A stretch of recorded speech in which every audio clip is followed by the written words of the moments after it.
हम लोगों ने कल पढ़ा था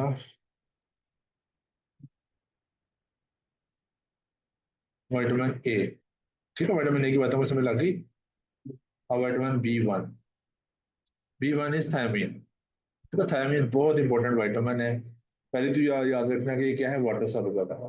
बी फैमिली सारी वाटर सॉल्युबल है। ठीक है। अच्छा, बी क्यों इंपॉर्टेंट है? क्योंकि ये इज ए को फैक्टर फॉर द एंजाइम्स। ये एंजाइम्स क्यों जरूरी होते हैं? For the metabolism. ग्लूकोज हो गया, कार्बोहाइड्रेट हो गया, प्रोटीन हो गया। तीन ही चीजें खाते हैं ना, खाना खाने को हजम करने के लिए, खाना हजम होने के बाद उसको बॉडी का हिस्सा बनाने के लिए तो एंजाइम्स चाहिए। ठीक है। Branch in keto acid dehydrogenase, alpha keto glutarate dehydrogenase, pyruvate dehydrogenase and transketolase. ठीक है। अच्छा, ये आगे जाके ना एक बड़ी खूबसूरत तस्वीर बनी हुई है। Galactose metabolism, glycolysis, fructose metabolism, lipid metabolism, glycogen का टूटना, ग्लूकोनेोजेनेसिस, नई ग्लूकोज का बनना, यूरिया साइकिल प्रोटीन मेटाबॉलिज्म से रिलेटेड है, सिट्रिक एसिड साइकिल, कीटोन्स का बनना। ये सारा अगर आप इस तस्वीर के अंदर देखो तो ये सारा आपस में कोरिलेटेड इंटरलिंक्ड है। तो इसके अंदर डिफरेंट एंजाइम्स है, ये वाले, ये अभी हमने जो बातें की ना तीन चार एंजाइम्स की, तो इन एंजाइम्स के एज ए को फैक्टर वाइटामिन यूज होते हैं। समझ गया नहीं? तो हमारी बॉडी को वाइटामिन क्यों चाहिए? कि जो हमने जो खाना खाया हुआ है उस खाने को जिस्म का हिस्सा बनाने के लिए, उस खाने को एनर्जी में कन्वर्ट करने के लिए। अब देखो, हमारी जो ग्लूकोज और ग्लैक्टोज है, यही या ग्लूकोज टूटती है या ग्लूकोज ग्लाइकोजन में कन्वर्ट होती है। यही ग्लूकोज आगे फैट में कन्वर्ट होती है या फैट से वापस ग्लूकोज में कन्वर्ट होती है। यही प्रोटीन यूरिक साइकिल के थ्रू सिट्रिक एसिड साइकिल में दाखिल होती है, जो कि पार्ट है ऊपर ग्लूकोज मेटाबॉलिज्म का। तो इसका क्या मतलब हुआ कि जो तीनों मेटाबॉलिज्म है, चाहे हम लोग कार्बोहाइड्रेट ले रहे हैं, चाहे फैट ले रहे हैं, चाहे प्रोटीन ले रहे हैं, वो सारे आपस में इंटरलिंक्ड हैं। लेकिन ये कॉन्सेप्ट की समझ, ये बेसिक कॉन्सेप्ट की समझ याद रखनी है आप लोगों को।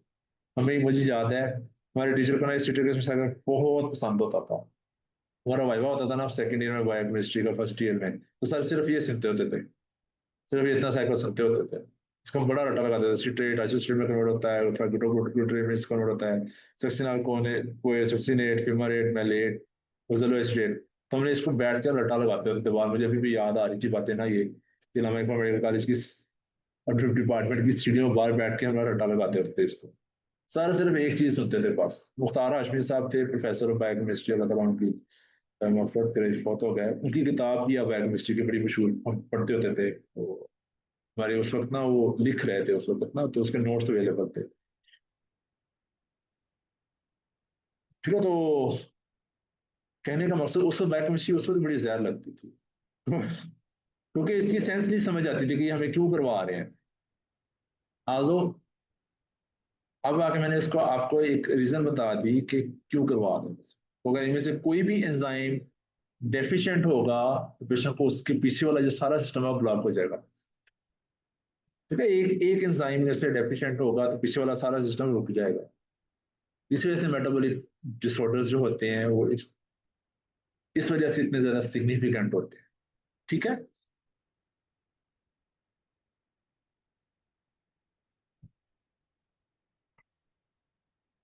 अच्छा जी।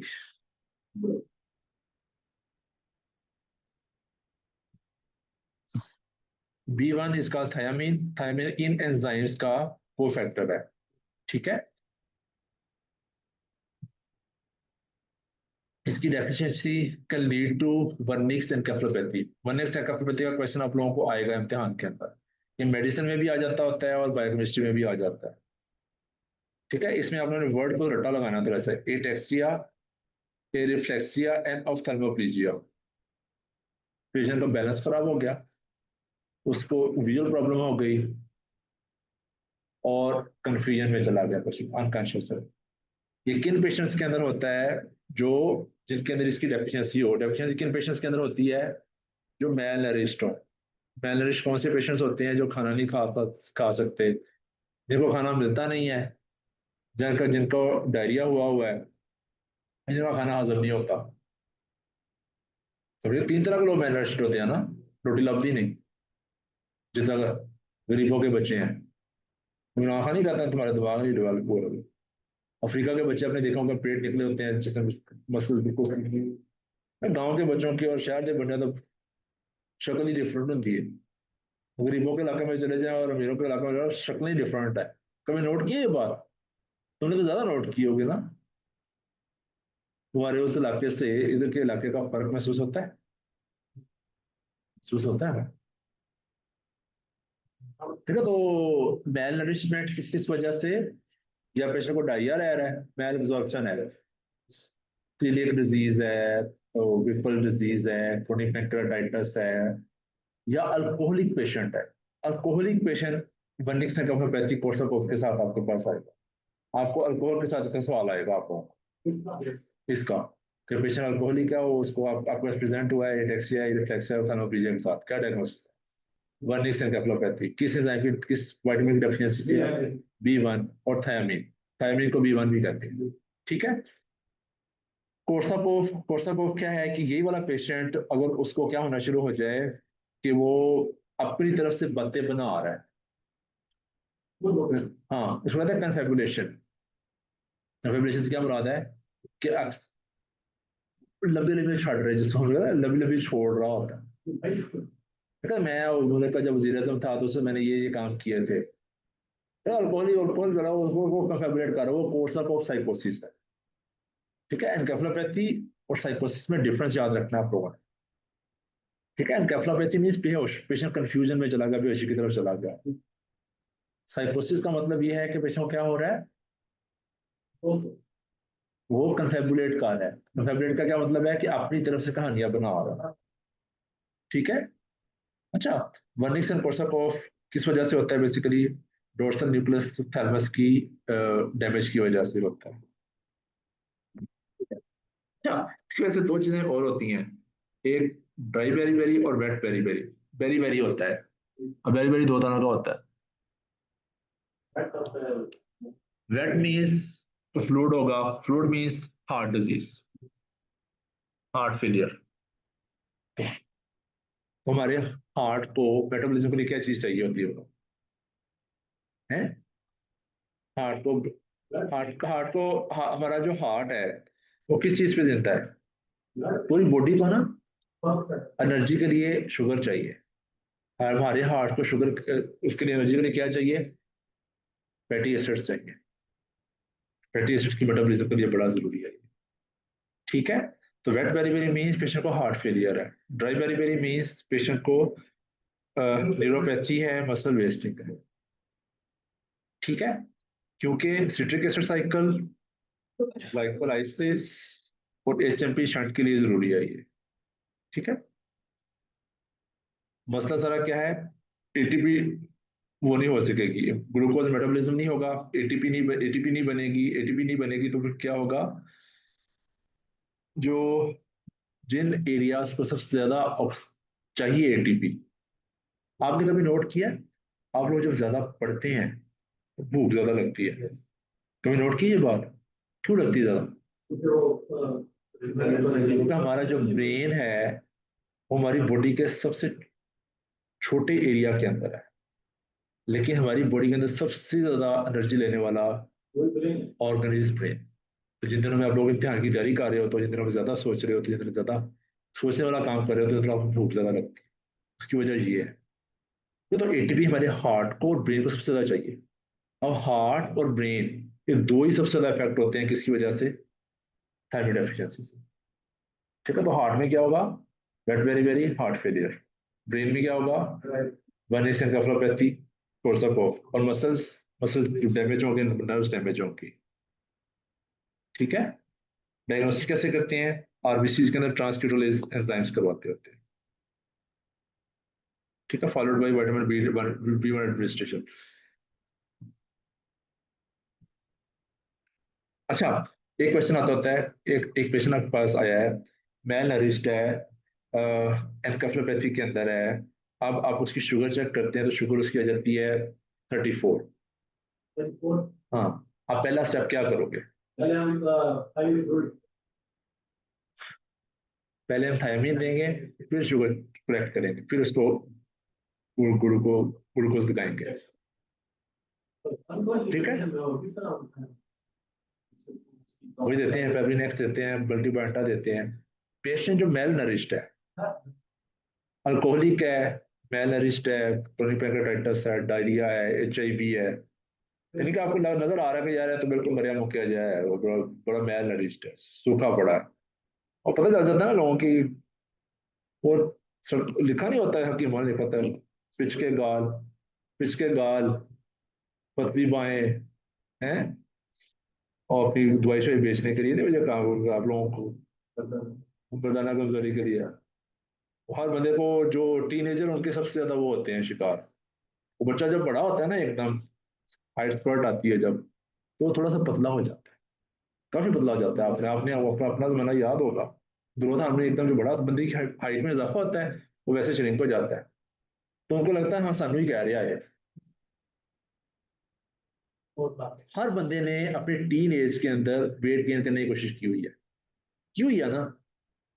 जब आपकी उम्र 13-14 साल होती है, 14-15 साल होती है, उस वक्त आप अपने दोस्तों में जाना शुरू होते हो, नए नए आप लोगों को नजर आना शुरू होता है कि यार वाकई दुनिया कुछ और भी है। तो बॉडी बिल्डिंग कोशिश स्टार्ट कर देते हैं, कोई प्रोटीन्स खाना शुरू कर देते हैं, कोई ये इस तरह की कीमों की बातों में आ जाते हैं।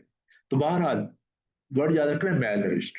वो बच्चे मेल नरिश्ड नहीं होते, वो ठीक होते हैं बिल्कुल ना। मेरे पास कई दफा ऐसा है कि सर इससे ज्यादा वजन नहीं बढ़ता। मैंने कहा ये जब बढ़ेगा ना, फिर इसने दुआ करना काट जाए किसी तरीके। तो आप ये इसको फोर्स ना करें कुछ भी करते हैं। अगर इसको डायरिया नहीं है, इसकी भूख ठीक है, हीमोग्लोबिन ठीक है, तो कुछ सही है, बच्चा आपका नॉर्मल है बिल्कुल। ठीक है, तो पेशेंट हो, अल्कोहलिक हो, मेल नरिश्ड हो, हाइपोग्लाइसीमिया के साथ आए, तो पहला काम क्या करना है? थायमिन देनी है, देन आपने डेक्सट्रोज लगाना है। ठीक है, वरना अगर पेशेंट मेल नरिश्ड नहीं है तो डायरेक्ट डेक्सट्रोज लगा सकते हैं आप। फिर तो क्वेश्चन आप लोगों ने देख लेना है कि मैं इसमें मेल नरिश्ड है कि नहीं है। ठीक है, तो ये B1 इस वजह से इंपॉर्टेंट है कि इसके साथ इतनी सारी चीजें एसोसिएटेड है। ये सारे फेवरेट टॉपिक्स हैं एग्जाम्स के।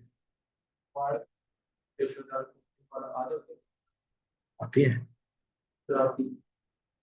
शराब पी के बेहोश होके भी आए हुए हैं, देखे हुए हैं हम लोगों ने, कई दफा देखे हैं। बड़ा बड़ा बड़े बड़े वाकयात है। वो एक तरफ से वो लड़का है 17-18 साल का, एक तरफ से वो उसने शोर मचाया हुआ है, दूसरी तरफ से माँ बाप ने उसको थप्पड़े लगाना शुरू किए हैं, शराब पीती है, शराब पीती है। वो एमरजेंसी में एक नया इशू हुआ होता है। दूसरे कई दफा बेहोश सूरत में भी आए होते हैं कि अल्कोहल पीकर टुंड हो रहे थे। हमारे गांव के अंदर बड़ा कॉमन है यार, गांव के लोग सबसे पहले शुगर चेक करेंगे, सबसे पहले उसकी पल्स देखेंगे, ब्लड प्रेशर देखेंगे, ऑक्सीजन देखेंगे, सेचुरेशन देखेंगे, एयरवे पास करेंगे, उसको एक साइड दिलवाएंगे, सक्शन करेंगे। ठीक है, फिर अगर अगर शुगर कम है, ये साथ ही हम लोग मल्टीबायोटिक इंजेक्शन वार्ड में अवेलेबल होता है यूजली मल्टीबायोटिक। ठीक है, B1 ये जो न्यूरोबायोन है, इसके अंदर भी होता है ना ये। तो फौरन न्यूरोबायोन लगाएंगे, लगाते साथ ही उसके शुगर कलेक्ट करेंगे। उनको नहीं बोले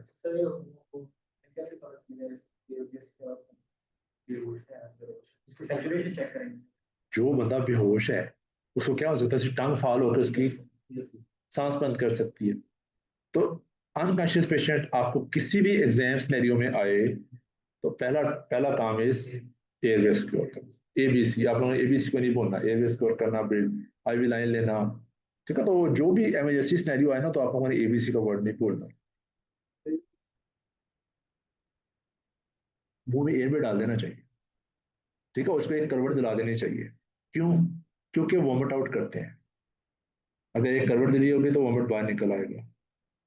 सर अभी दूसरी तो अपनी अखा में देखे नहीं ना, कैसे फिर रहे होते हैं, बहुत बुरी हालत में होते हैं ना। अल्लाह ताला ने ऐसे तो शरामाना नहीं ना दी हुई। ठीक है, तो वॉमिटिंग होती है तो एस्पिरेट होता है, एस्पिरेट होता है, फिर पंगा अपने आप शुरू हो जाता है। फिर aspiration, pneumonia, multi organ failure, इस तरह की बातें शुरू हो जाती अच्छा, then vitamin B two is called also called riboflavin. ठीक है, राइबोफ्लेविन क्यों जरूरी है? ये सिट्रिक एसिड साइकिल के लिए जरूरी है। सिट्रिक एसिड का मैंने आपको नीचे दिखा दिया कि वो सबकी जान है, एटीपी प्रोडक्शन के लिए बड़ा जरूरी है। ठीक है, components of flavins, FAD and FMN used as cofactors in redox reactions और succinate dehydrogenase reaction in citric acid cycle. ठीक है, तो बी टू की डेफिशिएंसी से क्या होता है? चिरोसिस होता है और कॉर्नियल वेस्कुलराइजेशन हो जाती है। अब इससे क्या मुराद है? आपने ना मेल नरिश बच्चे को भी शायद देखा हो, उसका ना ये जो माउथ के कॉर्नर्स होते हैं ना, यहाँ पे जख्म बने होते हैं। आपको भी खुद भी गौर करना, कभी आपको डायरिया हो जाए ना, तो डायरिया के बाद आपको अपने यहाँ पे दर्द महसूस हो रहा होता है। कुछ दिन आप सही खाना ना खाएं, आपको इन माउथ के इन कॉर्नर्स पे दर्द महसूस हो रहा होता है। ये चिरोसिस होता है।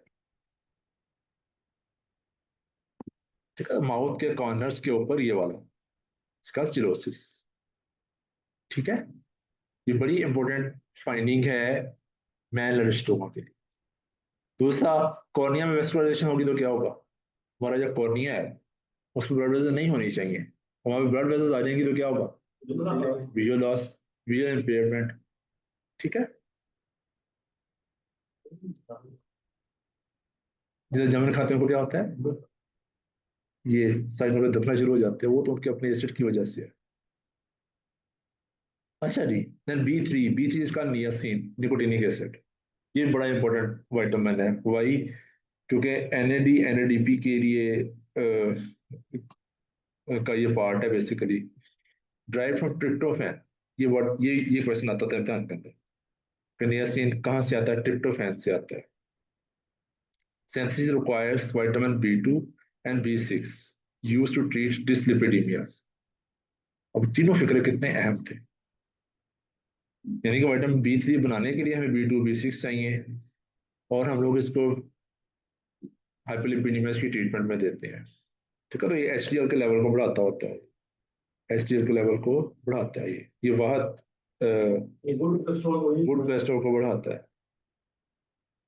ठीक है, लोअर्स वीएलडीएल एंड रेजिस एचडीएल, ये इंपॉर्टेंट बात है। ठीक है, इसकी डेफिशिएंसी से क्या होता है? Deficiency is called pellagra. ये नहीं, प्लेगरा नहीं, हार्टनर डिजीज सॉरी।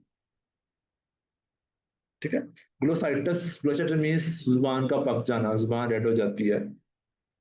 तो deficiency leads to pellagra. Pellagra के अंदर क्या क्या चीजें शामिल होती हैं? Diarrhoea, dementia, endometritis, 3 Ds। Patient को मोशन आएंगे, हो सकता है उसको मेल नरिशमेंट की वजह से मोशन आ रहे हैं। जब पहले मेल नरिशमेंट की वजह से मोशन आ रहे थे तो विटामिन जाया हो रहा था, एब्जॉर्ब भी नहीं हो पाता। और जब विटामिन खत्म हो गया है, अब वो एक विशियस सर्कल चल रहा है। और विटामिन की डेफिशिएंसी की वजह से मोशन आ रहे हैं और स्किन खराब हो गई है, डर्माटाइटिस हो गया। ठीक है, और ब्रेन को चाहिए था, ब्रेन में फिर क्या होना चाहिए? डिमेंशिया हो गया। ये डिमेंशिया की एक इंपॉर्टेंट काज है जो कि रिवर्सिबल है। मर्ज निस्यान भूले, डिमेंशिया की मोस्ट कॉमन काज क्या है? अल्जाइमर्स डिजीज, शाबाश, Alzheimer disease. Alzheimer is irreversible. तो इस पेशेंट को हम लोग विटामिन बी7 देंगे, बी3 देंगे, तो ये पेशेंट बेहतर होने के अमकान। इस वजह से जब किसी पेशेंट को डिमेंशिया हो जाता होता है ना, तो हम उस पेशेंट को पहले कोशिश करते हैं कि ऐसी कोई काज ढूंढी जाए कि ये ठीक हो जाए पेशेंट। कॉज क्या क्या होती है? सबसे important cause hypothyroidism, number 2 vitamin deficiencies, number 3 normal pressure hydrocephalus, number 4 कोई इन्फेक्शन है पेशेंट में, जेटिस कैपिलरिटिस। ठीक है, इस वजह से उनका लंबर पंक्चर, बी12 लेवल्स, विटामिन लेवल्स और lumbar puncture, MRI, thyroid profile ये गवाते होते हैं। ये हम लोग डिमेंशिया जब पढ़ा था उसमें ये बात पढ़ी थी हम लोगों ने। ठीक है, hyperpigmentation of the sun expose areas. तो B3 deficiency is called प्लेगरा। B3 के साथ वर्ड कौन कौन से याद रखने हैं? ट्रिप्टोफैन, एचडीएल का लेवल बढ़ाना और प्लेगरा। ठीक है, और चौथा एक हार्टनर डिजीज है। हार्टनर डिजीज में क्या होता है? इस deficiency of neutral amino acids, like tryptophan की डेफिशिएंसी है। और ट्रिप्टोफैन क्यों चाहिए था हमें? बी3 बनाने के लिए चाहिए था। ठीक है, इसके अंदर होगा क्या कि ये ट्रिप्टोफैन एब्जॉर्ब नहीं हो पाएगा थ्रू एंटीरियर साइट्स, तो हमें एब्जॉर्ब नहीं हो पाएगा तो नियसम में कन्वर्ट नहीं होगा, नियसम में कन्वर्ट नहीं होगा तो पेशेंट को वही प्लेगरा लाइक सिम्टम्स आएंगे। ठीक है, तो ये बेसिकली कान को दूसरी तरफ से पकड़ा हुआ है। ठीक है, heart time disease means tryptophan deficiency है कि बॉडी ट्रिप्टोफैन को एब्जॉर्ब नहीं कर पाती। ठीक है। अच्छा, ऑल दो जो ये वाटर सॉल्युबल विटामिन है ना, इसकी एक्सेस नहीं होती, एक्सेस यूजली नहीं होती, लेकिन अगर किसी पेशेंट ने खुदकशी की कोशिश की है, उसने पूरी मल्टीविटामिन की बोतल खा ली है, तो उसको ये डेफिशिएंसी हो भी सकती है, उसका उसको एक्सेस हो भी सकती है। ठीक है, उसको एक्सेस कैसे होगी? फेशियल फ्लशिंग होगी। ठीक है, हाइपोग्लाइसीमिया होगा, हाइपोयूरिसीमिया होगा।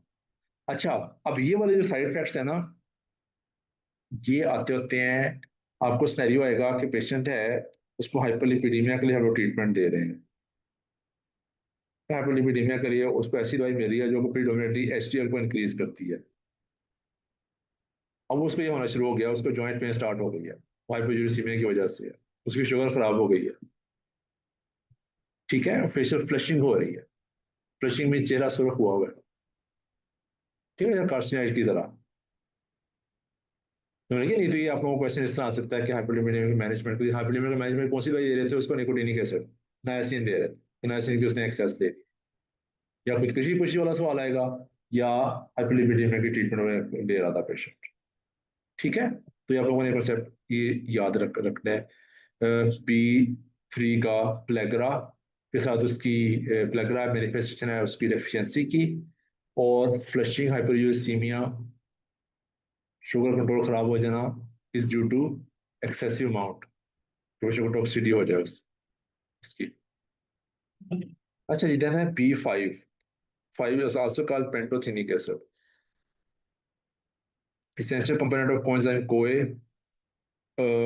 coenzyme A and fatty acid synthase। इसकी डेफिनेशन क्या होगा? Dermatitis, enteritis, alopecia, adrenal insufficiency. ठीक है, एड्रिनल इंसफिशियंसी से क्या मुराद है? क्या होगा? कौन से हार्मोन्स नहीं बनेंगे? पीरियड, अरे सिंपल सिंपल बात है ना, सिंपल सिंपल बातों को। एड्रिनल ग्लैंड कौन से हार्मोन्स प्रोड्यूस करता है? एड्रिनल ग्लैंड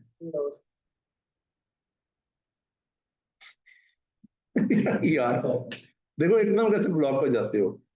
एड्रिनल ग्लैंड होता कहाँ पे है?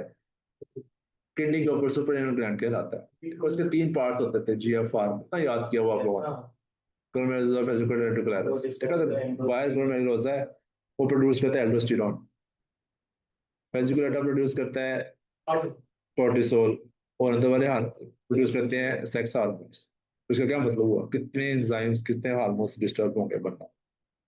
ठीक है, इसी वजह से, क्योंकि फैटी एसिड की मैंने एक चीज सिखाई थी, ये जो हमारे एड्रिनल ग्लैंड के ग्लैंड्स हार्मोन्स है सारे, शुरू कहाँ से होता है? हम लोगों ने पढ़ा था सारा उसका, कोलेस्ट्रॉल से शुरू होता है।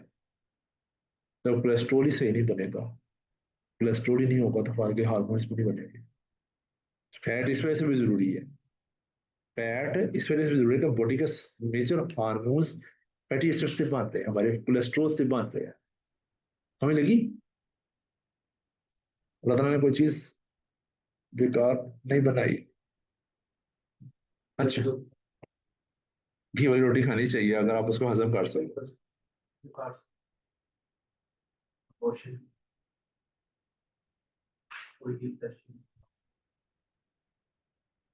डीएसटी डेफिशिएंसी, डीएसटी एक्सेस कर सकते हो।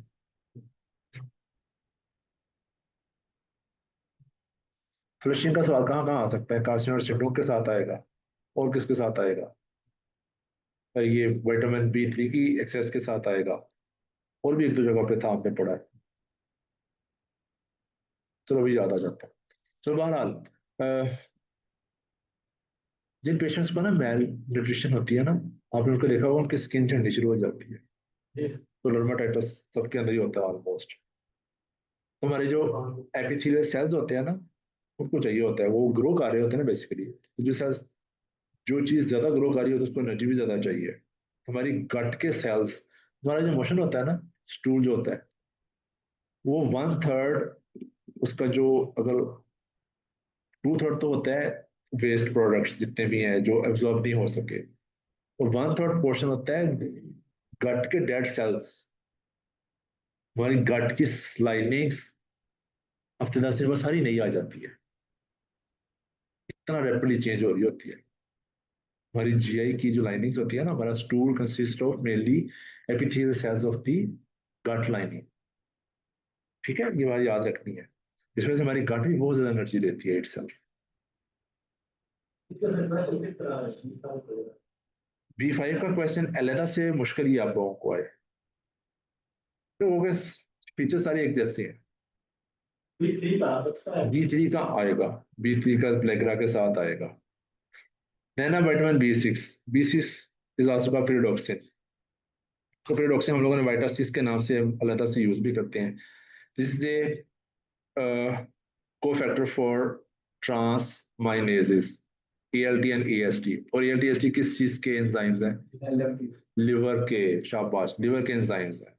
ठीक है, लिवर के में चाहिए हमारे डिकार्बोक्सिलेशन के लिए ग्लाइकोजन फॉस्फेट, लिवर के मेन जो एंजाइम्स हैं उनके लिए चाहिए। और कब चाहिए? For the formation of glutathione, cystathione, heme, niacin, histamine and neurotransmitters including serotonin, epinephrine, norepinephrine, dopamine और गैबा। क्या होता हो जाता है? कितना हो जाता है? हाँ, आजकल मैंने शुरू किया हुआ है काम, मुझे मैकेनिज्म नहीं पता उसका। तो अपनी कड़ी शायद क्रॉनिक कर लीजिए 10 क्यों करवानी है? कोई इस तरह काम नहीं करना चाहिए चिट्टे चिट्टे होने वाला। चलो बहरहाल, करने वाला बात, विटामिन B6 जो है ना, इसकी जो deficiency can lead to peripheral neuropathy. ठीक है, तो चूंकि ये न्यूरोट्रांसमीटर्स को इफेक्ट कर रहा है, तो न्यूरोट्रांसमीटर्स चाहिए होते हैं नर्व की ट्रांसमिशन के लिए।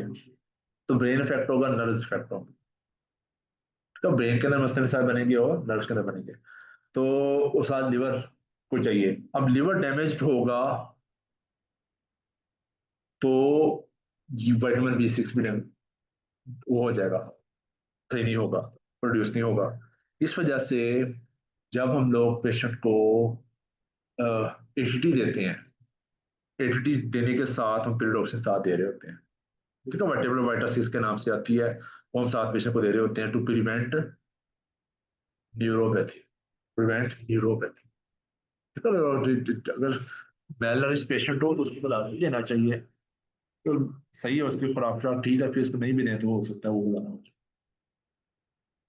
ठीक है, अच्छा देना है B7 इसका बायोटीन। बायोटीन कहाँ है मेनली?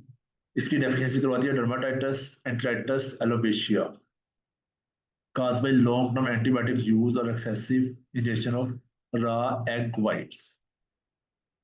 मैं ना मैं ना हॉस्टल में बैठा हुआ था, तो मेरे एक दोस्त ना उसको बॉडी बिल्डिंग का शौक था। वो बदबख्त क्या करते हैं, 12 12 अंडे खाते हैं और सर्दियां बाहर बिल्लियां खाती हैं। हॉस्टल में बिल्लियां भी बड़ी होती है ना, पता ना इस बार। मैंने कहा यार ये कितना जुल्म है, अल्लाह का बंदा जब उबला हुआ अंडा खाता है सबसे मजे की चीज तो जर्दी होती है। जर्दी के अंदर, जर्दी वो चीज थी जो बच्चे के लिए थी, चूजे के लिए। जर्दी क्या चीज होती है बस, वो जाइगोट नहीं होता, उसको जाइगोट ना समझते रहना। तो छोटे से कंसेप्ट नहीं होता कि हाँ जल्दी से बच्चा बनेगा, छोटे से यही कंसेप्ट होता था ना। लेकिन वो जो अंडा खराब होता है ना, उसके अंदर जो खून का लोथड़ा होता है, वो बेसिकली वो जाइगोट होता है। आप पता चला? ये तुमने कभी सोची थी बात, करी सोची थी? नहीं सोची। हम लोग जब छोटे होते थे, हाँ छोटे तो ये सोचते थे कि जो अंडे के अंदर जो जर्दी होती है ना, इससे बच्चा बनता है, चूजा इससे बनता है। लेकिन जब मेडिकल कॉलेज में उसे पता चला कि अंडा जब खराब होता है तो उसमें जो खून का लोथड़ा होता है वो बेसिकली वो जाइगोट होता है। ठीक है, तो वो जर्दी जो होती है वो बच्चे की खुराक होती है, उस चूजे की खुराक होती है बेसिकली। ठीक है, तो वो फैट होती है उसके अंदर, और बड़े सारे न्यूट्रिएंट्स होते हैं। ठीक है, तो सिर्फ अंडे की सफेदियां खाते रहो और जर्दियां फेंकोगे तो क्या हो जाएगा? B7 डेफिशिएंसी हो। ठीक है, बायोटीन, बायोटीन का इश्तेहार आप लोगों ने देखा होगा बहुत ज्यादा। कौन कौन से इश्तेहारों में आता है? ये सारे जितने भी डर्माटोलॉजी के इश्तेहार है, मीन्स के शब्दों का इश्तिहार है, साबुनों के इश्तिहार, वो बायोटिन बायोटिन बूस्ट है, बायोटिन डाला हुआ है इसके अंदर। ठीक है,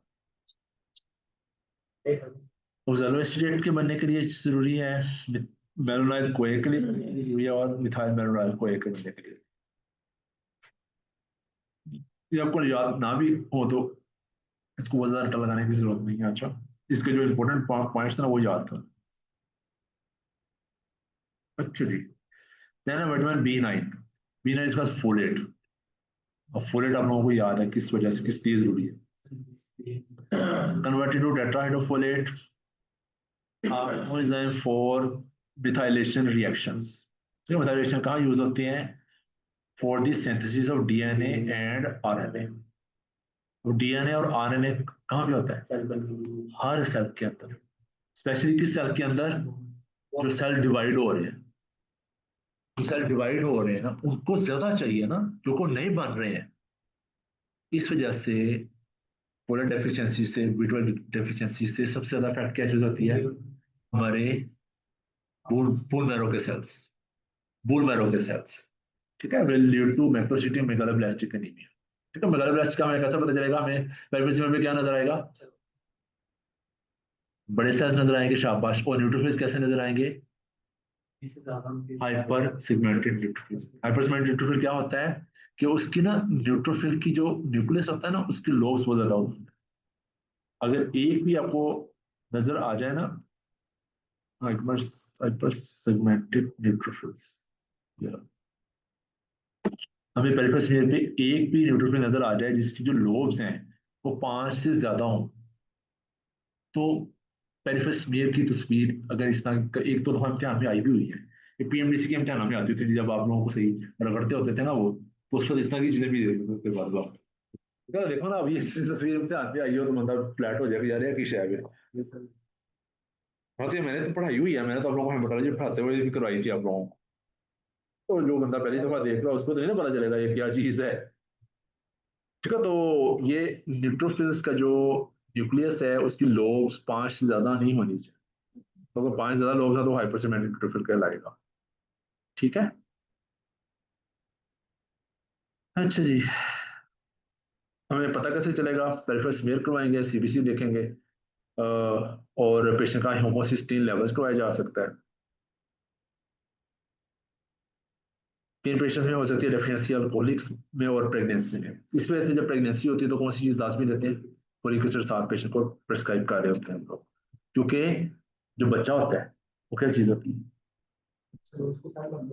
तो सारे सेल्स बनने ही हैं उसके, वो तो बन रहे हैं, उसने सारे सेल्स कहाँ से खींच लिए हैं, माँ से।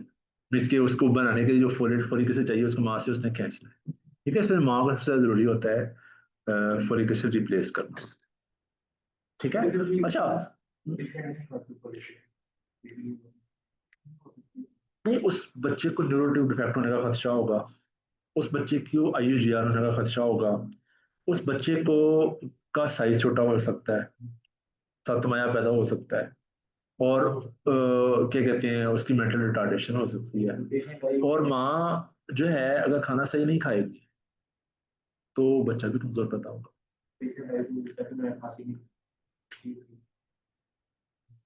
तो नापसंद हो तो कोई बात नहीं, उसको खाना अच्छा खाए, खाना अच्छा खाए। लेकिन सर तेल की सूखी पड़ी थी, मैंने कहा भैया आप पहले आए हैं, टेस्ट कैसा है। हमारे यहाँ भी ये सबसे बड़ा जुल्म है ना बेचारे, लोग जो है ना वो ना रोटी नहीं पूरी होती है, वो कितनी दवाई जाएंगे। हालांकि फॉलिक एसिड 50 रुपए 100 रुपए की डब्बी आ जाती है सारी यार, वो हॉस्पिटल पहुंचने वास्ते 2,000 रुपये किराया ला के आ जाके उन्होंने दवाई लिख दियो ना 100 रुपए की, वो नहीं बाहरों लेनी, अंदर नहीं दियो, इस पर भी लड़ाई हो जाए। ठीक है ना, अच्छा, ये फेनाटाइन फोलिक एसिड का जो सवाल है ना कुछ और चीजों के साथ भी आता था, लाइक फेनाटाइन के साथ, सल्फोनामाइड के साथ, मीथोट्रेक्सेट के साथ। मीथोट्रेक्सेट कहाँ यूज होती है, इम्यूनोसप्रेसेंट में, आईबीडी में। ठीक है, सल्फोनामाइड कहाँ यूज होती है, एंटीबायोटिक्स है। फेनाटाइन कहाँ यूज होती है, एपिलेप्सी, आपको पेशेंट एपिलेप्सी हो, फेनाटाइन मुसलसल ले रहा हो उसको क्या होगा, फोलिक एसिड डेफिशिएंसी हो सकती है, इस वजह से उस पेशेंट को फोलिक एसिड रिप्लेस करते हैं। ठीक है, folic acid should be started 1 month before conception and should be continued throughout the pregnancy. ठीक है। पहले करने से पहले नहीं सर। हाँ, जब आपने प्लान करना है ना बच्चा, तो उससे 1 महीना पहले शुरू करवा दो। अच्छा जी, देन आता है B12। B12 is called कोबैलामिन। कोबैलामिन बहुत इंपॉर्टेंट है, बहुत इंपॉर्टेंट। आ जाता है हेमाटोलॉजी में भी इम्पोर्टेंट है। ये हेमाटोलॉजी में इम्पोर्टेंट है, मेडिसिन में और ये बायोकेमिस्ट्री दोनों में इम्पोर्टेंट। ये cofactor for methionine synthase and is methyl malonyl CoA mutase, important for DNA synthesis. जिसमें फोलेट का जिसमें ये भी है। ठीक है। डेफिनेटली रिलेट टू वही वाले फीचर्स जो सारे उसके सेम होंगे मगर फर्क है। अब क्या फर्क? वहाँ पे ना जो हेमाटोलॉजी में क्वेश्चन करते हैं वो वहाँ पे वेजिटेरियन और मीट वाले में इन दोनों में डिफरेंस कर देते हैं। दोनों में केमिस्ट्री का यही आया हुआ था। अच्छा, तो बहरहाल करने वाला काम इसके साथ आप लोगों ने जो एक्स्ट्रा चीज याद रखनी है फोलिक एसिड डेफिशिएंसी में, वो क्या चीज याद रखनी है? वो न्यूरोलॉजिकल डिफेक्ट्स। इसमें न्यूरोलॉजिकल डिफेक्ट होता है। ठीक है। B12 में साथ अनीमिया के साथ और क्या चीज आती है extra? Neurological defects. Like patient को न्यूरोपैथी स्टार्ट हो सकती है, उसको ब्रेन के इश्यूज हो सकते हैं, साइकोसिस, डिप्रेशन, इस तरह की चीजें हो सकती हैं। ठीक है। Found in animal products. अब कुछ लोग जो वो हैं, हमारे जो भाई हैं जो सिर्फ सिर्फ सब्जी खोर है, वेजिटेरियन जिसको कह सकते हो आप। हमारे बहुत सारे पाकिस्तानी लोग भी अब वेजिटेरियन होते चले जा रहे हैं। गुर्बत की वजह से भी हो सकता है, लेकिन ज़्यादा फैशन है, फैशन ज्यादा है। ये मीट नहीं खाएंगे वो सब नहीं। हाँ, ये नहीं मानते। ये उन लोगों में होता है कि जो मीट नहीं खाते। ठीक है, अंडा नहीं खाते, गोश्त नहीं खाते, दूध नहीं लेते हो, उनको ये होगा। Sensitise only by micro organisms, very large reserve pool. इसका क्या मतलब हुआ कि पेशेंट ने अगर 2 साल से गोश्त बिल्कुल नहीं खाया हो तो उसको ये डेवलप हो, क्योंकि लिवर के अंदर स्टोर पहले से पड़ा हुआ है, काफी अच्छा स्टोर रहता है। Deficiency cause by मैलअब्जॉर्प्शन। डीलेटम। डीलेटम क्या चीज है? तो पानी वाले जो से लगाते हैं। पैरासाइट है। नमस्ते। तो डीलेटम का क्वेश्चन आता था ध्यान करना। जी आता है। एक करोड़ हाइड्रिया, एक करोड़ हाइड्रिया से B12 डेफिशिएंसी कैसी होगी बताओ शाबाश, हमने पढ़ा हुआ मैकेनिज्म। इसमें क्योंकि B12 की एब्जॉर्प्शन के लिए हमें क्या चाहिए? इंट्रिंसिक फैक्टर चाहिए। इंट्रिंसिक फैक्टर और एसिड एच, वो दोनों एक ही सेल से निकलते हैं। ज्यादा कौन से सेल से निकलते हैं? पेराइटल सेल से। और जिस पेशेंट को एसिड नहीं आ रहा उसको इंट्रिंसिक फैक्टर भी नहीं आएगा। इंट्रिंसिक फैक्टर नहीं आएगा तो B12 एब्जॉर्ब नहीं होगा। हमें लगी पेटी लोअर ग्रोथ सिंड्रोम। पेटी लोअर ग्रोथ में क्या होगा? जो ये B12 बनाने वाले ऑर्गेनिज्म होंगे वो नहीं वो स्प्रेस हो जाएंगे। अल्कोहलिक में तो हर पंगा होगा ना। और पेंक्रेटाइटिस करवाती है। अल्कोहलिक पेशेंट ना 3-4 जगह से मार खाता है। शराब पी के लटा रहता है, खाना नहीं खाता, मैल नरिश्ड हो जाता है। शराब पी के पेंक्रेटाइटिस करवाता है, क्रोनिक पेंक्रेटाइटिस की वजह से मैल नरिश्ड हो जाता है। शराब पी की वजह से बेहोश पड़ा रहता है, शराब पी के चोट लगवाता है। ठीक है, शराब पी के उल्टियां करता है। समझे नहीं?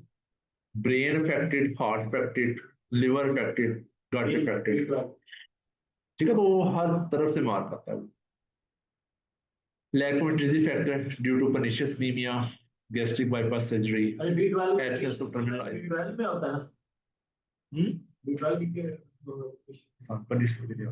उसमें पर्निशियस एनीमिया में और रेगुलर हार्ट में फर्क ये है कि पर्निशियस एनीमिया में उसके खिलाफ एंटीबॉडीज बनी है। ये ऑटो इम्यून डिजीज है, ऑटो इम्यून डिजीज है।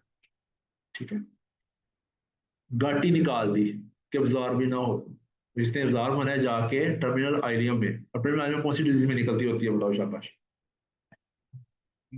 पेशेंट को पेट में गोली लगी है, पाकिस्तान में ज्यादा कॉमन, ज्यादा कॉमन ये है। एब्डोमिनल ट्रॉमा हुआ है, गोली लगी है। दूसरा क्रोन्स डिजीज है। क्रोन्स डिजीज पाकिस्तान में मैंने कम देखी हुई है, मैंने 2-3 पेशेंट से देखी है। फायर आर्म बिजली आती होती है बहुत ज्यादा। और तीसरा आता है पेशेंट को परफोरेशन है गट की, परफोरेशन थी तो गट ढेर सारी निकालनी पड़ गई। तीसरा आता है इंटेस्टिनल ऑब्स्ट्रक्शन थी, खोलने में लेट हो गए, पेशेंट पेरिफेरी में लेटा रहा, उसको पता नहीं चला और गट जो है ना नेक्रोज हो गई। Anti antibody diagnostic for pernicious anaemia, ये मैंने आपको ये बात अभी बता दी कि पर्नीशियस एनीमिया के अंदर ऑटोइम्यून डिजीज है, इसके अंदर आपको एंटीबॉडीज मिलेंगे। अच्छा, अब ये वाला फिक्रा इंपॉर्टेंट है। Folate supplementation can mask the hematological symptoms of B12 deficiency but not the neurological symptoms. इसका क्या मतलब हुआ कि जब किसी पेशेंट को B12 डेफिशिएंसी हो तो अगर उसको फोलेट देंगे तो उसका अनीमिया करेक्ट हो जाएगा, लेकिन न्यूरोलॉजिकल फीचर उसके वर्सन हो जाएंगे। इस वजह से मैंने आप लोगों को ये बात याद करवाई थी, जब ये डेफिशिएंसीज हों तो आपने B12 पहले रिप्लेस करना है, पहले रिप्लेस करना, ठीक है।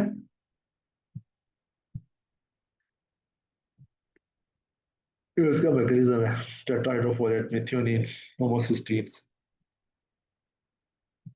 और ये जरूरी है किस चीज के लिए, हीम बनने के लिए जरूरी है, यानी B12 और B6 दोनों जरूरी है। चलो जी 5 मिनट ब्रेक लेते हैं, फिर उसके बाद शुरू करें।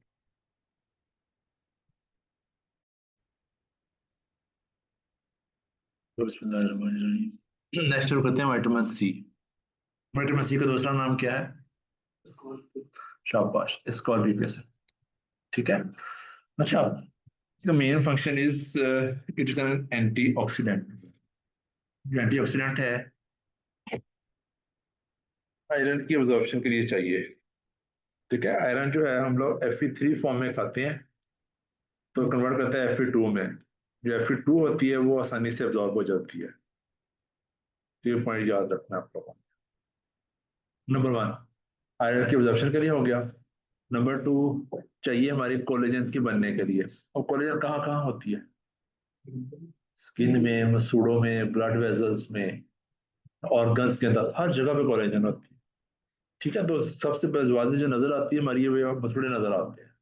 इसे जब डेफिशिएंसी होती है तो मसूड़े सूजते हैं, स्किन के ऊपर इजी ब्रूजिंग होती है, मीन्स के बड़ी जल्दी चोट लगती है, तो पता है नील बन जाता है। हाँ, मेरा हाथ है पड़ा जोर के तो नील बन गया, ठीक है। पटिकियाई हिमार्थ्रोसिस, ब्लड वेजल में से जब ब्लड वेजल वीक हो जाएंगी तो ब्लीड करेंगी, तो जॉइंट के अंदर ब्लीड आएगा, उसको हिमार्थ्रोसिस कहते हैं।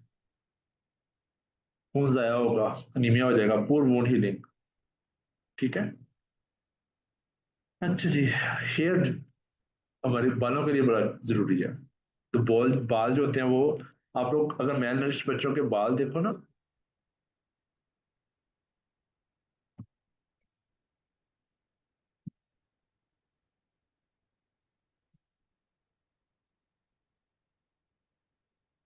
तो वो बाल भी ना जिससे घुंघराले से बाल होते हैं, ये देखो, तो घुंघराले से बाल होते हैं, ये इसी वजह से विटामिन सी की डेफिशिएंसी की वजह से। अच्छा जी, अगर एक्सेस हो जाए तो विटामिन सी की deficiency is called scurvy, scurvy, ठीक है। तो एक्सेस हो जाए तो क्या होगा? तो पेशेंट पूरा खुदकशी के लिए खाया, उसने Nazia, vomiting, diarrhoea, fatigue, kidney stones, ठीक है। और आयरन ज्यादा अब्जॉर्ब होने की वजह से आयरन की अपनी टॉक्सिसिटी भी हो सकती है, ठीक है। इस वजह से वो वाले पेशेंट जिनको हीमोक्रोमेटोसिस हो, हम लोग जब उनको मल्टीविटामिन टेबलेट्स लिख रहे होते हैं तो हमने ख्याल करना है इस चीज का, तो उनको ऐसा विटामिन ना दें जिसके अंदर विटामिन सी या आयरन मौजूद हो, तो क्या होगा उसके साथ उनको डिजीज बढ़ सकते हैं, ठीक है। ये इंपॉर्टेंट कॉन्सेप्ट मैंने आपको सिखाया। देन विटामिन डी, पूरी दुनिया विटामिन डी के गिर्द घूम रही है, ठीक है, हर बंदा विटामिन डी खा रहा है। D3 is cool calciferol, comes from the exposure of the skin into the जब सूर्य में निकलते हैं तो स्किन के ऊपर जो शुआएं पड़ती हैं उसकी वजह से वहां पे विटामिन D3 बनता है, ठीक है। Injection of fish, milk, plants, इससे विटामिन D3 हासिल होता है। विटामिन D2 हमें कहाँ से मिलता है? Injection of plants, fungi and yeast, both converted into 25 hydroxy D3, यानी फर्स्ट हाइड्रोक्सिलेशन होती है लिवर के अंदर, ये क्वेश्चन आता होता है इम्तिहान के अंदर, ठीक है। सेकेंड हाइड्रोक्सिलेशन होती है किडनीज के अंदर।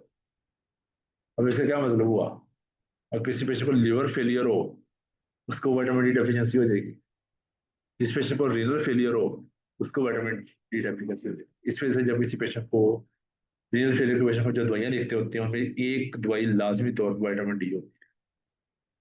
बोन वन, बोन वन के अंदर कोलकैल्सिफोल होता है, ठीक है। अच्छा जी, फंक्शन फंक्शन क्या विटामिन डी का, ये कैल्शियम और फास्फोरेट दोनों को एब्जॉर्ब करवाती है। जब कैल्शियम फास्फोरेट दोनों एब्जॉर्ब होंगे जाके बोन में डिपॉजिट होंगे, ठीक है।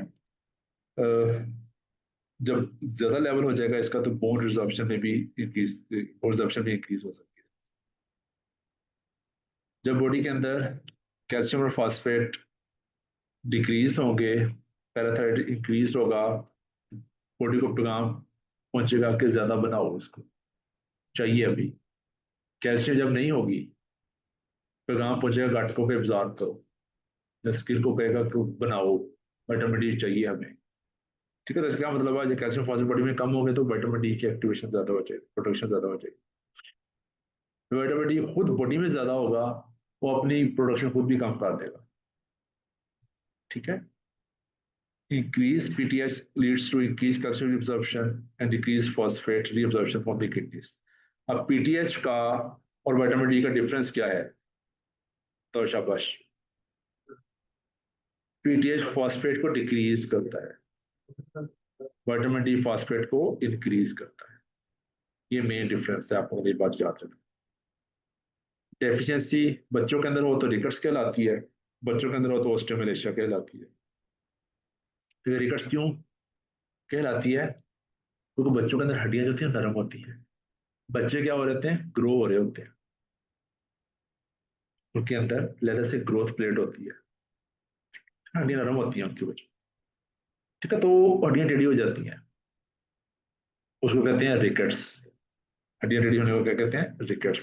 जबकि बड़ों के अंदर क्या होता है कि हड्डियां बन चुकी होती हैं, हड्डियां सारी ओसिफाई हो चुकी होती हैं, ग्रोथ प्लेट ओसिफाई हो चुकी, एक खास एज के बाद हमारी हाइट नहीं बढ़ती, उसमें इसका मतलब ओसिफिकेशन कंप्लीट होगी। ओसिफिकेशन से क्या मतलब होता है, वो ग्रोथ प्लेट जो कार्टिलेज की बनी हुई थी अब वो बोन के अंदर कन्वर्ट हो गई है, इसको क्या कहते हैं, ओसिफिकेशन, ठीक है।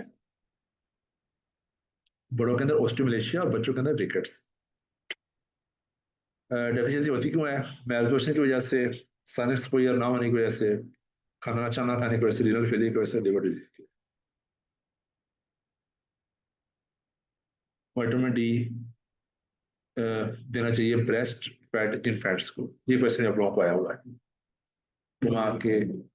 पेशेंट जो है वो बच्चा जो है वो टोटली ब्रेस्ट फैट है, कौन सा विटामिन ऐड करना चाहिए, विटामिन डी,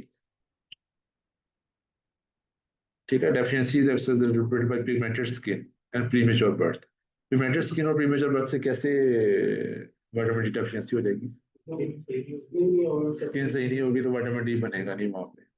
अच्छा, पिछली तरह ना हम लोग विटामिन डी के ऊपर एक लेक्चर सुन रहे थे, तो वो कहता है कि कौन सी वाली धूप चाहिए हमें विटामिन डी बनाने के लिए, सुबह,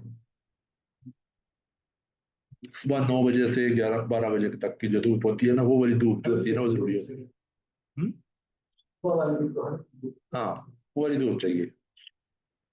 विटामिन डी चूंकि फैट सॉल्युबल विटामिन है, इसकी एक्सेस हो सकती है, can lead to hypercalcaemia, hypercalciuria, urine में कैल्शियम ज्यादा निकलेगा तो क्या होगा, किडनी स्टोन्स बनेंगे, loss appetite stupor, seen in granulomatous disease. अब ये कौन सी डिजीज है बताओ शाबाश, ग्रानुलोमेटस डिजीज कौन सी है, विटामिन डी जिसके अंदर ज्यादा हो जाता है, बहुत इंपॉर्टेंट है इम्तिहान के लिए, बहुत इंपॉर्टेंट है ये डिजीज। लंग्स में है, लंग्स में कौन सी डिजीज थी, कौन नाम बताओ ना,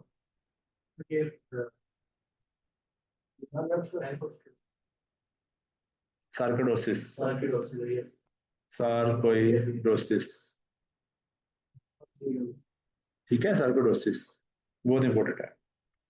विटामिन डी नहीं होता, उससे पीटीएच रिलेटेड पेप्टाइड रिलीज होते हैं स्क्वेमोस सेल कार्सिनोमा के साथ, उसकी वजह से पेशेंट को हाइपरकैल्सीमिया होता है। इसकी वजह से भी साइटोटॉक्सिक हाइपरकेलसीमिया किस वजह से होता है, विटामिन डी ज्यादा प्रोड्यूस होता है वहां से। अच्छा जी, विटामिन ई में दो चीजें हैं, टोकोफेरोल एंड टोकोट्राइइनोल। इसका काम ही मेनली एंटीऑक्सीडेंट है। एंटीऑक्सीडेंट आरबीसी को प्रोटेक्ट करता है रेडिकल डैमेज के से ब्रेक होने से। मीन्स के विटामिन ई नहीं होगा तो हमारे जो आरबीसी है वो ज्यादा टूटेंगे, तो क्या होगा, हेमोलिसिस होगा, शाबाश। दूसरा हेमोरेटिक एनीमिया, इसकी डेफिशिएंसी का हेमोरेटिक एनीमिया, एकैंथोसाइटोसिस, मसल वीकनेस और demyelination of the posterior column. इसका क्या मतलब हुआ कि ये न्यूरोलॉजिकल इफेक्ट्स भी करवा रही है। तो न्यूरोलॉजिकल इफेक्ट्स और कौन से विटामिन के साथ होते हैं, बी12 के साथ। तो बी12 डेफिशिएंसी विटामिन ई की डेफिशिएंसी की जैसी हो सकती है, ठीक है। बी12 डेफिशिएंसी की वजह से जो न्यूरोलॉजिकल डिफेक्ट्स होते हैं उसको क्या कहते हैं, जीरो में हमने पढ़ा था। बी12 डेफिशिएंसी की वजह से न्यूरोलॉजिकल जो डिफेक्ट होते हैं उसको क्या कहते हैं, एसएससीडी। एसएससीडी से क्या बनता है, सब एक्यूट कंबाइंड डिजेनरेशन, ठीक है। पेशेंट को पैराप्लीजिया होगा, पैराप्लीजिया के साथ एनीमिया होगा। अब इसको कंबाइंड डिजेनरेशन क्यों कहते हैं, क्योंकि इसमें मोटर और सेंसरी दोनों इन्वॉल्व होते हैं, ठीक है। मोटर और सेंसरी दोनों इन्वॉल्व होते हैं। डोर्सल कॉलम का काम होता है हमारे पोजीशन और वाइब्रेशन लेके जाना। सेरेब्रल ट्रैक्ट का काम होता है बैलेंस कंट्रोल करना, ठीक है। और जो पिरामिडल ट्रैक्ट्स होते हैं उनका काम होता है मोटर फाइबर्स को लेके जाना। एक्सेस हो तो increase risk of enterocolitis in infants, ठीक है। हाई डोज सप्लीमेंटेशन में alter metabolism vitamin K leading to enhanced anticoagulant effect of warfarin. हम कैप्सूल पिरियड की फॉर्म में ना विटामिन ई देते होते हैं ग्लास का। अच्छा जी, देन विटामिन के का क्वेश्चन आप लोगों को लाजमी ध्यान में आएगा। वाई, जो प्रोटीन फैक्टर्स के लिए जरूरी है। इसके जो प्रोटीन फैक्टर्स हैं उनका अपना डाटा लगा लो, ये 2 7 9 10, 2 7 9 10, 2 7 9 और 10। एक क्वेश्चन पूछते थे कौन से प्रोटीन फैक्टर्स के बनने के लिए जरूरी है, ठीक है। और दूसरा ऐसा क्वेश्चन आता होता है कि कौन से एंजाइम को ये की एक्टिवेशन के लिए जरूरी है, वह एपॉक्साइड रिडक्टेज एंजाइम। वह इस विटामिन के साथ दो वर्ड याद रखते हो, ठीक है। तीसरा, ब्रेस्ट मिल्क में मौजूद नहीं होता, इस वजह से जब बच्चा पैदा होता है ना, पैदा होते साथ उसको विटामिन के का इंजेक्शन है। पैदा होते साथ ही ये पीड्स वाले बहुत पूछते हैं ये बात, ठीक है। वो साथ ही विटामिन के का इंजेक्शन। वैक्सीनेशन का टाइम पे विटामिन ए पिलाते हैं और बच्चे की पैदाइश पे वैक्सीन के साथ विटामिन के देते हैं। के का इंजेक्शन इंट्रामस्कुलर लगता होता है, ठीक है? और हम बच्चे के बाजू बहुत छोटा होता तो थाई में लग जाता होता। तो vitamin K injection at birth to prevent haemorrhagic disease of newborn. Paeds में हमने पढ़ा था हेमरेजिक डिजीज ऑफ न्यूबॉर्न, ठीक है। तो ये आप लोगों ने एपॉक्साइड रिडक्टेज का वर्ड याद रखना है। Neonatal haemorrhage with increase periodicity but normal bleeding time, neonates have sterile intestine and are unable to synthesize vitamin K, ठीक है। स्टीराइल इंटेस्टाइन से क्या मुराद है, नहीं, कि हमारे जो बच्चा पैदा हुआ है ना, इसके इंटेस्टाइन के अंदर कोई बैक्टीरिया नहीं है, बैक्टीरिया बाद में बनते हैं आगे। वो वाले बैक्टीरिया विटामिन के प्रोड्यूस करवाते हैं। और जो बच्चा पैदा हुआ है उसके अंदर गट में बैक्टीरिया है ही नहीं, तो नहीं, इस वजह से बच्चे के अंदर विटामिन के डेफिशिएंसी हो जाएगी, ठीक है, क्योंकि synthesised in by the intestinal flora. अब आप लोगों को स्टीराइल का वर्ड पता होना, स्टीराइल क्या होता है। अब किसी बंदे के बारे में कहा जाए कि मतलब स्टीराइल, उससे क्या मुराद है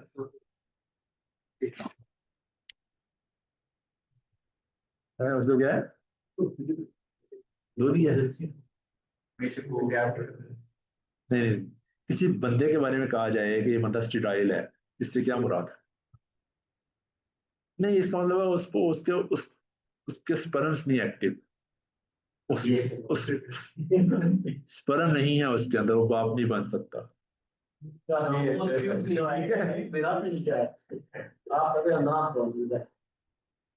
चलो, जिंक जिंक जो है वो विटामिन तो नहीं है, ये माइक्रो न्यूट्रिएंट है। माइक्रो न्यूट्रिएंट है लेकिन बहुत इंपॉर्टेंट है, स्पेशली किसके लिए, मेल्स के लिए।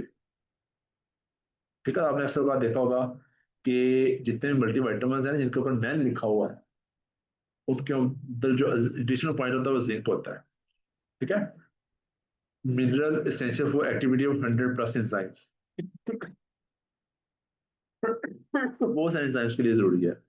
डेफिशिएंसी हो तो क्या होगा, वुंड हीलिंग इफेक्ट होगी, इम्यूनिटी सप्रेस होगी, हाइपोगोनाडिज्म होगा, हेयर लॉस होगा, डिस्गुइजिया, टेस्ट खराब हो जाएगा, एनोस्मिया सूखने की सलाहियत मुतासर होगी, एक्टोडर्माटाइटिस एंटेरोपैथिका, एक्टोडर्माटाइटिस इस तरह की स्किन के ऊपर इन्फ्लेमेशन और ये रैश बनेगी। ठीक है, होता है कि लोगों के अंदर है जिनको जिंक डेफिशिएंसी हो, किन पेशेंट्स में होती है, जो मैल नरिश्ड होते हैं या जो अल्कोहलिक होते हैं। ठीक है, तो जिंक आप लोगों ने याद रखना है कि जिंक जरूरी है for the production of sperms, और स्पर्म्स और टेस्टिस से रिलेटेड जितने भी हार्मोन्स हैं। तो इसके साथ मेल का वर्ड याद रखना आप लोग। इस वजह को बंदा कहे ना मुझे कम रहती है, एनर्जी में कमी है, तो उसको जिंक एडिशनल देना है। तो सर्वेक्स जी सेंट्रम इनका ज्यादा होता है। इनमें प्रेशर वो हम लोग खाते हैं जब वो एक्सरसाइज किया ना, क्रैम्प श्रैम्प पड़े हैं तो। अच्छा जी, देन आती है दो क्वेश्चन बहुत इंपॉर्टेंट है, वन इज क्वेश्चन और वन इज मेरेस्मस। ठीक है, क्वेश्चन और मेरेस्मस में फर्क क्या है, क्वेश्चन के अंदर प्रोटीन मेलन्यूट्रिशन, और मेरेस्मस के अंदर आके ओवरऑल ही कुछ नहीं खाता वो। ठीक है, उसके अंदर खुराक ही नहीं मिलती। प्रोटीन का मतलब क्या है, वो जो एसेंशियल अमीनो एसिड्स हैं वो नहीं मिल पाते उसको, गोश्त नहीं खा पाता, अंडा नहीं खा पाता, गरीब आदमी अंडा नहीं अफोर्ड कर सकता। अंडा भी सर्दियां आ रही है ना, एक अंडा कितना रुपए का हुआ है, 50 रुपए का अंडा राखी बना। एक बंदा उसके 4 बच्चे हैं, 2 मियाँ बीवी हैं, 6 लोग, दर्जन अंडे बगैर उबले हुए, वो आजकल 300 रुपये मेरे को, 240 रुपये अभी इस वक्त, 340 रुपये, 320 330 है। तो गरीब आदमी के लिए तो मुझको काम है ना रोजाना अंडा खाना 4 बच्चों को। ठीक है, अच्छा, प्रोटीन एंड न्यूट्रिशन। प्रोटीन, जब बॉडी में प्रोटीन नहीं होगी तो क्या होगा, अल्ब्यूमिन नहीं होगी। अल्ब्यूमिन नहीं होगी तो हमारा जो प्लाज्मा है उसके अंदर ऑनकोटिक प्रेशर नहीं मेंटेन होगा। आप लोग फिजियोलॉजी याद करो, तो हमारा जो ब्लड वेजल्स हैं फ्लूइड उनके अंदर टिकेगा नहीं, तो टिकेगा नहीं तो ब्लड वेजल से बाहर निकलेगा, बाहर निकलेगा तो उसको क्या कहते हैं हम लोग, अडीमा होगा। अडीमा होगा, साइटिस होगी, और क्या होगा, प्लूरिफियन होगी। ठीक है, बच्चे के अंदर ये असाइटिस की वजह से पेट फूला हुआ है। Malnutrition, oedema, anaemia, fatty liver, skin liver skin के ऊपर हाइपरकेराटोसिस, डिपिगमेंटेशन। हाँ, marasmus means malnutrition not causing edema, diet is deficient in calories but not nutrients, but no nutrients are entirely absent। ठीक है, उसके अंदर सिर्फ mainly muscle wasting होती है, जबकि इसके अंदर प्रोटीन ना होने की वजह से एसाइटिस भी हो जाती है। ठीक है, तो ये बच्चा जो है ना सारा सोकड़ेपन का शिकार है, इसको पूरी खुराक नहीं मिल रही। ठीक है, इसको सिर्फ प्रोटीन, मतलब एडिमा नहीं होगा, इसके अंदर एडीमा नहीं होगा, इसके और अंदर कुछ भी नहीं होगा। हाँ, इसके अंदर सारा कुछ कम है।